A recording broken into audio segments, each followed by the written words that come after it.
ಸಿಗಲಿ ಅಂತ ಹೇಳಿದರೆ ಅವರ ಕುಟುಂಬಕ್ಕೆ ವಿಶೇಷವಾಗಿ ಅದು ದೊರಕಬೇಕು ಅಂತ ಅನ್ನೋದನ್ನು ನಾನು ಹರಿವಾಯು ಗುರುಗಳಲ್ಲಿ ಪ್ರಾರ್ಥನೆ ಮಾಡೋಣ. ನೀವು ಸಿದ್ಧಿರಲಿಲ್ಲ ಗೊತ್ತಿಲ್ಲ. ಅವರ ಹೆಸರು ಶ್ರೀನಾಥ, ಸುನೀತ, ಎರಡು ಸನಾಥ, ಮೂರು ಒಟ್ಟಿಗೆ ಇದೆ ಅಂತ ಹೌದಲ್ಲ. SNH ಅಂತೇಳಿ ಇಬ್ಬರಲ್ಲದು ಎರಡೂ ಇಲ್ಲ ಹೌದಲ್ಲ. ಶ್ರೀನಾಥನ ಸಕಾರ ಬಂತು, ನಾಥ ನಕಾರ ಬಂತು, ತಕಾರ ಬಂತು.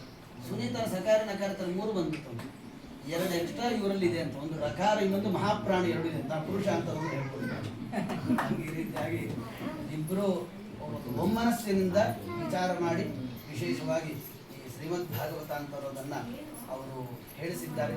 ಆದ್ದರಿಂದ ವಿಶೇಷವಾಗಿರ್ತಕ್ಕಂಥ ಅವರಲ್ಲಿ ಒಂದೇ ಮನಸ್ಸಿದೆ ಅನ್ನೋ ಇದಕ್ಕಿಂತ ಹೆಚ್ಚು ದೃಷ್ಟಾಂತ ಬೇಕಾಗಿಲ್ಲ. ಆದ್ದರಿಂದ ಇಂತಹ ದಂಪತಿಗಳಿಗೆ ವಿಶೇಷವಾಗಿರ್ತಕ್ಕಂತಹ ಭಗವಂತನ ಪೂರ್ಣಾನುಗ್ರಹ, ವಾಯುದೇವರ ಅನುಗ್ರಹ ಹಾಗೂ ಅನೇಕ ತತ್ವಾಭಿಮಾನಿ ದೇವತೆಗಳ ಎಲ್ಲರ ವಿಶೇಷವಾಗಿರ್ತಕ್ಕಂತಹ ಒಂದು ಅನುಗ್ರಹ ಅಂತ ಅನ್ನೋದನ್ನು ಅವರು ಸಿಗಬೇಕು ಅಂತ ಹೇಳಿ ನಾನು ನಮ್ಮ ಗುರುಗಳು, ಅವರ ಗುರುಗಳು, ಹೀಗೆ ಎಲ್ಲ ಗುರುಗಳಲ್ಲಿ ಪೃಥ್ವಿಮಂಡಲ ಮಧ್ಯಸ್ಥ ಪೂರ್ಣಬೋಧ ಮತಾನುಗ್ರಹ ಅಂತ ಹೇಳ್ತಾರೆ.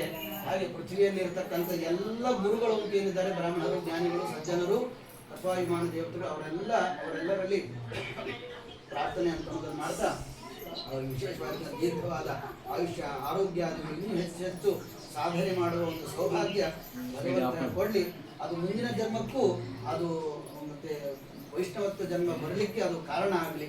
ಮತ್ತೆ ಮುಂದಿನ ಜನ್ಮದಲ್ಲಿಯೂ ಕೂಡ ವಿಶೇಷವಾದ ಒಂದು ಸಾಧನೆ ಅಂತ ಅನ್ನೋದು ಮಾಡಿಕೊಂಡು ಅವರು ಅಪರೋಕ್ಷ ಜ್ಞಾನವನ್ನು ಪಡೆಯುವಂತಹ ಸೌಭಾಗ್ಯ ವಾಯುದೇವರು ವಿಶೇಷವಾಗಿ ಆ ದಂಪತಿಗಳಿಗೆ, ಅವರ ಕುಟುಂಬಕ್ಕೆ ಅವರು ಕೊಡಲಿ ಅಂತೇಳಿ ಹರಿವಾಯು ಗುರುಗಳಲ್ಲಿ ಪ್ರಾರ್ಥನೆ ಮಾಡ್ತಾ ಗುರು ಮಧ್ಯೆ